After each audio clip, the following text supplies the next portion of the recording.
అయ్యో అయ్యో అయ్యో అయ్యో ఎక్కడ్రా అవతల నాకు ఒక పెళ్లి 2 శోభనాలు ఉన్నాయి. ఏ డబ్బులు తీసుకోవట్లే? ఇచ్చారులేవయ్యా, బారసాలకి ఇచ్చే డబ్బులతో పెళ్లి చేసుకుంటూ. బాలు తీసుకొస్తానండి. బాలు తీసుకొస్తాడో చీరవాణి తీసుకొస్తాడో నాకెందుకమ్మా. మీ అమ్మాయి వయసు ఎంత? 18. ఆ కుర్రాడు వయసు ఎంత? 21. ఇద్దరు ఒకే కాలేజీలో ఒకే క్లాస్లో చదువుతున్నారు. ఒకే బెంచ్లో పక్క పక్కనే కూర్చుంటున్నారు. సార్, పాజిటివ్ని నెగిటివ్ని పక్క పక్కనే పెడితే ఏమవుతుంది? కరెంటు పుడుతుంది. ఇక్కడ అదే పుట్టింది, కానీ పుట్టింది కరెంట్ కాదు, లవ్. అసలు మీ అమ్మాయికి సెల్ ఫోన్ ఎందుకు కొనిచ్చారండి? పాప క్లాస్లో ఉన్నావమ్మా, బేబీ ఏం చేస్తున్నావు తల్లి, బుజ్జి ఎన్ని మార్కులు వచ్చాయమ్మా, చిట్టి తల్లి అక్కడ కాలేజీలో దించిన తల మళ్ళీ మన ఇంటి గేట్ ముందుకు వచ్చి ఎత్తాలి సరేనమ్మా అని చెప్పడానిక? No no. ఆ సెల్ ఫోన్ ఎవరికి చేస్తుంది? ఆ సెల్ ఫోన్లో ఏం ఎస్ఎంఎస్లు ఉన్నాయి, అవి ఎవరికి వెళ్తున్నాయి, అది మీరు పట్టించుకోరు. ఎవరు? హలో, ఏంట్రా? బాలుగాడు వాణిని వాళ్ళ ఇంటికి తీసుకెళ్ళాడంట. అంటే వాళ్ళ అమ్మ నాన్నలకి బుద్ధి చెప్పి పెళ్లి చేద్దాం అనుకుంటున్నాడేమోరా. సరే ఆ మ్యాటర్ ఏదో చూద్దానండి. What about me? నువ్వు వెళ్ళి బార్సల్ చేసుకో. ఏంటి కోపంగా ఉందా చీట్ చేశానని? ఏ 18 ఏళ్ళు పెంచిన మీ అమ్మ నాన్న నువ్వు చీట్ చేయలే? ఓకే, నేను నిన్ను ఇక్కడ తీసుకురాకపోతే ఏం జరిగేది? మీ పెళ్ళయ్యేది, కాపురం పెట్టేవారు. ఆ తర్వాత స్టార్ట్ అయ్యండి వేవిళ్ళు కాదు కష్టాలు. సంవత్సరం అయ్యేసరికి మీ జేబులు ఖాళీ. అప్పుడేం చేస్తారు? తిరిగి ఇంటికి వెళ్తారా? వెళ్ళలేరు, ఎందుకంటే మీరు లేచిపోయారు. మీ లవ్ మీకు అన్నం పెడుతుందన్న ఆశతో బతికేస్తారా? నీకేం తెలుసు లవ్ గురించి? తెలుసుంటే మైతన్ ఇలా మోసం చేస్తుండేవాడివి కాదు, నువ్వు అనుభవిస్తావు. అబ్బో, ఆడాళ్ళ శాపాలకు పవర్ పోయి చాలా కాలం అయింది. Shut up. ఏమన్నావు? నాకు లవ్ గురించి తెలీదా? లవ్ మ్యారేజ్ చేసుకుంటే మ్యారేజ్ తర్వాత లవ్కి తలుపులు మూసుకుపోతాయని నాకు తెలుసు. అదే అరేంజ్ మ్యారేజ్ చేసుకుంటే మ్యారేజ్ తర్వాత లవ్కి తలుపులు తెరుచుకుంటాయని నాకు తెలుసు. ఇది నేను ఏ పుస్తకంలోనూ చదవలేదు, మా ఇంట్లో చూశాను. 20 ఏళ్ల డైలీ సీరియల్. ప్రేమించి పెళ్లి చేసుకున్న మా అమ్మ దగ్గర చూసా, మా నాన్న దగ్గర చూసా. సారీరా, ఓ మంచి పని చేద్దామని మీ అందరినీ నమ్మించాను. సెల్ఫ్ గోల్ చేసి మన టీంని ఓడించాను. రే, నువ్వు ఎప్పుడు గోల్ చేసినా క్లాప్స్ కొట్టేవాడిని, ఇప్పుడు కొట్టాలనిపిస్తుంది. ఎందుకో తెలుసా? గొప్ప కహానీ చెప్పినందుకు. రేయ్, ఫ్రెండ్షిప్ అని చూడకుండా వాడి పెళ్లి చెడగొట్టావురా. ఇంకా నీ ఫ్రెండ్షిప్ మాకొద్దు. రేయ్, నువ్వు ఏదో రోజు ప్రేమలో పడతావురా. అప్పుడు వస్తా నిన్ను అభినందించడానికి కాదు, నీ లవ్ని చెడగొట్టడానికి. పోరా. నువ్వు ఓడిపోతావురా, ఎందుకంటే నేను ఎప్పుడూ ప్రేమలో పడ్డా. ఒకవేళ ఏ అమ్మాయినా వచ్చి ప్రపోజ్ చేస్తే నాకు ఇష్టం లేదని చెప్తా, ఐ లవ్ యూ చెప్తే సారీ చెప్తా.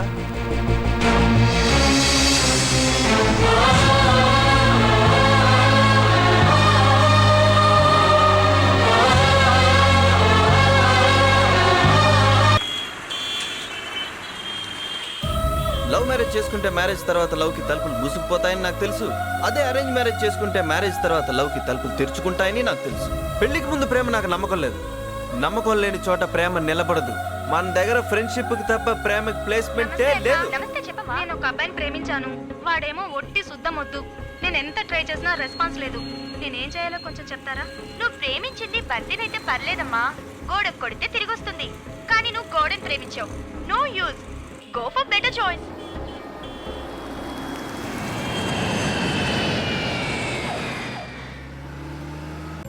బేబీ, నీకు ఏ సినిమా హీరో అంటే ఇష్టం?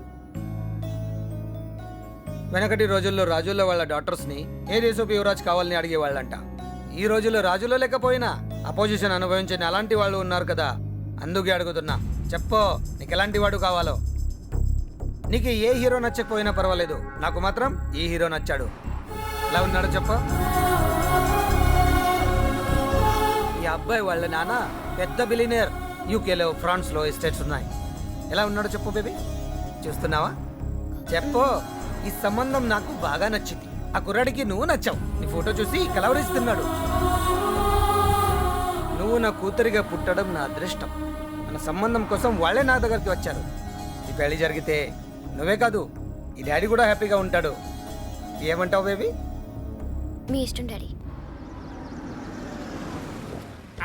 నమస్కారం. హాయ్ మమ్మీ, ఎలా ఉన్నావు? అది అడగాల్సింది నువ్వు కాదులేరా, నా మనవరాలు. బేబీ ఇప్పుడు ఎవరిని ఏమీ అడగదు. ఏ? ఇందాక పెళ్లి కొడుకు ఫోటో చూపించాను, అదే మూడ్లో ఉంది. అంత బాగున్నాడమే?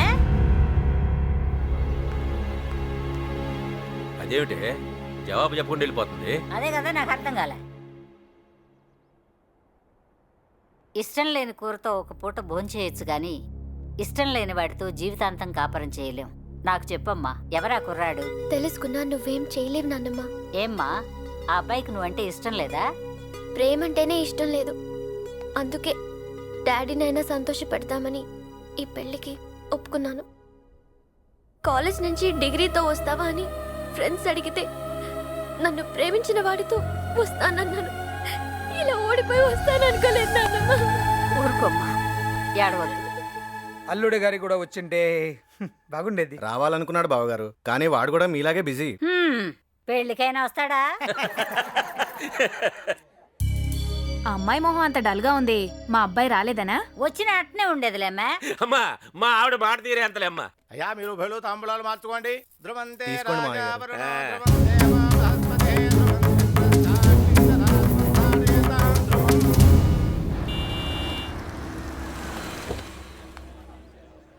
అంజలి,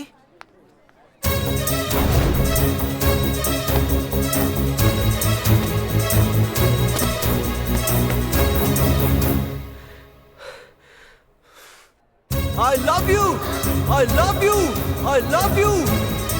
లవ్ లో పడకుండా అరేంజ్ మ్యారేజ్ చేసుకున్నావుగా, అందుకే ఐ లవ్ యూ. పెళ్లి కొడుకు బాగున్నాడా? ఏం చదివాడు?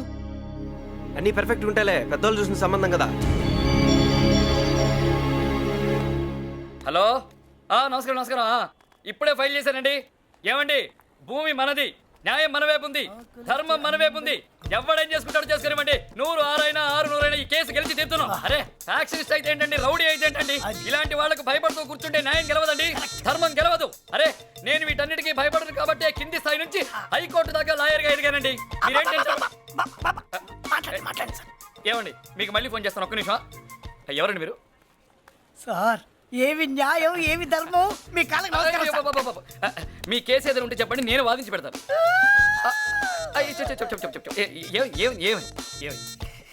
ఏం చెప్పంటారు సార్? మా ఊర్లో హరి అని ఒక లాయర్ ఉన్నాడు సార్. నా భూమిని ఒకటి కబ్జా చేశాడు సార్. చేశాడు. నా భూమిని నాకు ఇప్పించమని లాయర్ గారికి డబ్బులు ఇచ్చాను సార్. ఇచ్చాడు. అవతలోడు ఫ్యాక్షనిస్ట్ అండి. వాడికి బెదిరిపోయి వాడి దగ్గర డబ్బులు తీసుకొని అవతలోడిని గెలిపించాడు. కొంచెం క్లియర్ గా చెప్పినా కదా, అర్థం కావట్లేదు. అర్థం కావట్లేదండి. లేదు. ఇప్పుడు నువ్వు ఉన్నావు. ఉన్నాను. నువ్వు లాయర్వి. ఎస్. నా భూమిని కూడా కబ్జా చేశాడు. చేశాడు. గెలిపించవయ్యా అని నీకు డబ్బులు ఇచ్చావు. అవతలోడు ఎవడు?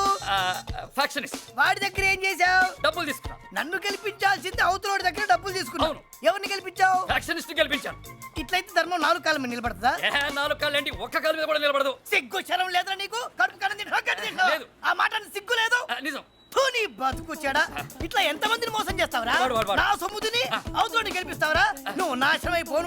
నీ దినం గాను, నీ వారం గాను, నీకు సదరం పట్ట, నీకు చెట్ట మీ దగ్గర డబ్బులు తీసుకుని మీ అపోజిషన్ వాళ్ళని గెలిపించాడా? అదే కదా సార్ చెప్తుంది. వస్తాను సార్. వెళ్ళండి సార్, వెళ్ళండి. మంచి లాయర్. ఏం మనిషి అయినా గుర్తుంది నీకు? అది కెమెరా ట్రిక్. అది మా ఫ్రెండ్ పంపించాడు రా. కెమెరా ట్రిక్ అంటావేంటి? ఏంట్రా కొత్త ఫిగరా? పదండ్రా. రండిరా. ఏంట్రా ఫోన్ చేస్తే రెస్పాన్స్ లేదు, దగ్గరికి వస్తే అవాయిడ్ చేస్తున్నారు. ఓహో, ఇదంతా మ్యారేజ్ రియాక్షనా? సరే రే సీను, నేను చెప్పేది ఏంట్రా, వాళ్ళు చేసిన తప్పు అనిపించింది. యాజ్ ఎ ఫ్రెండ్గా కరెక్ట్ చేద్దాం అనుకుని చేశాను. దీనికి మీరు ఇంత హర్ట్ అయితే ఐఎమ్ సారీ. ఓకే,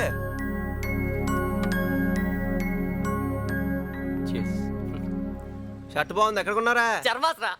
ఎంత? 150. ఇంకో 50 వేస్తే కొత్త వచ్చేది కదా. ఏయ్, స్వీట్స్ తీసుకుంటారా? Thank you. వెల్కమ్. మ్యాటర్ ఏంట్రా? నీకు మ్యాటర్ చెప్పాలంటే ముందు బాలుకి థ్యాంక్స్ చెప్పాలి. అయితే చెప్పు. థ్యాంక్స్ రా బాలు. ఇప్పుడు మ్యాటర్ చెప్పు. నువ్వు ఆ రోజు మా పెళ్లి చెడగొట్టు ఉండకపోతే వాణి సూసైడ్ అటెంప్ట్ చేయబోయేది కాదు. వాళ్ళ అమ్మ నాన్న టెన్షన్ పడేవారు కాదు. మా పెళ్లి ఒప్పుకునేవారు కాదు. చూడు బాలు, విషయం అంటే ఏంటో తెలియడానికి విషయం తాకక్కర్లేదు, కానీ ప్రేమ అంటే ఏంటో తెలియడానికి ముందు నువ్వు ప్రేమించు. ఇష్టం లేదని మాత్రం చెప్పకు. నువ్వు ఇష్టపడ్డ మొదలు పెడితే నీకు తెలియకుండానే నువ్వు ప్రేమలో పడతావు. We can't make love happen, it happens. పెళ్లికి ముందు మేము స్నో వరల్డ్ బ్యాచిలర్స్ పార్టీ ఇస్తున్నాం. బాలు, నువ్వు తప్పకుండా రావాలి. You are my chief guest. Marriage కి ముందు మేము ఇస్తున్న ఈ బ్యాచిలర్స్ పార్టీకి వచ్చిన మీ అందరికీ thanks and hearty welcome.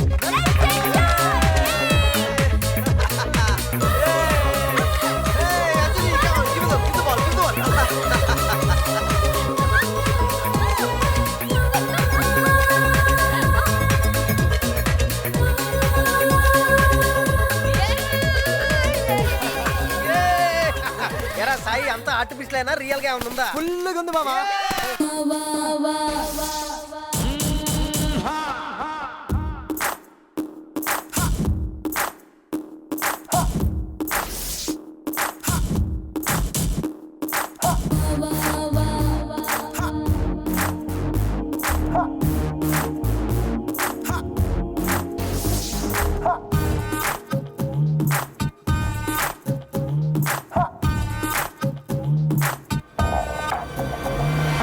Current కాస్త పోయే నా వడ్డాను గల్లంతాయే తెల్లారి చూస్తే మావా నాకేమైంది తెలియకపోయే మనవోడే గందా తెలుసున్నోడే గందా శివరాత్రిని పిలిచుందా పిలిచిందే తప్పయిందా పోకిరి పిల్లగాడే పచ్చి పీసులు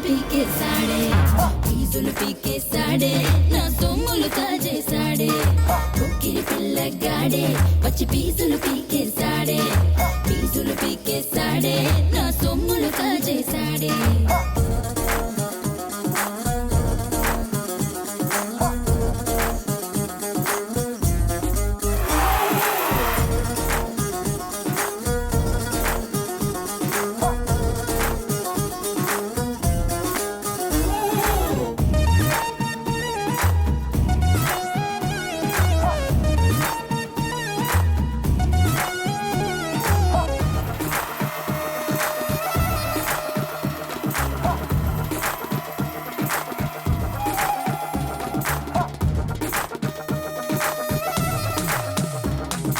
వీరాజిచ్చిన క్యాషు ఫైనాన్స్ చెప్పేసినాను వైట్రాజిచ్చిన గొలుసు లాకర్లో దాచేసినాను ఎట్టా కూడా పెట్టాను కష్టం నాకే తెలుసు ఏమైతేనే వడ్డానం కొన్నాను రోజు కొన్నా గాని కొంతైనా తీరిందా నా మోజు ఆ పిల్లాడి పండబడతో చేసు వెళ్ళాడు వస్తావా నా రాజా చేస్తా మన్మథ పూజ వస్తావా నా రాజా చేస్తా మన్మథ పూజ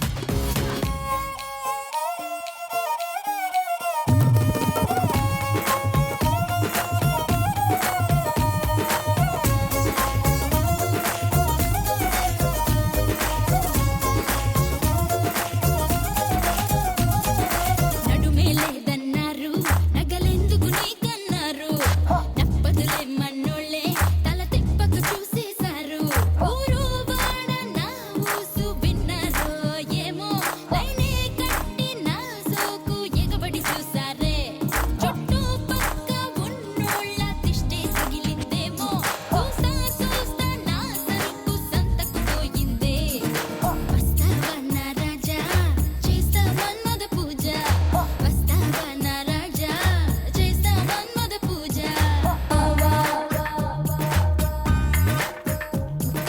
కరెంట్ కాస్త పోయే నా వడ్డాను గల్లంతాయే తెల్లారి చూస్తే మావా నాకేమైంది తెలియకపోయే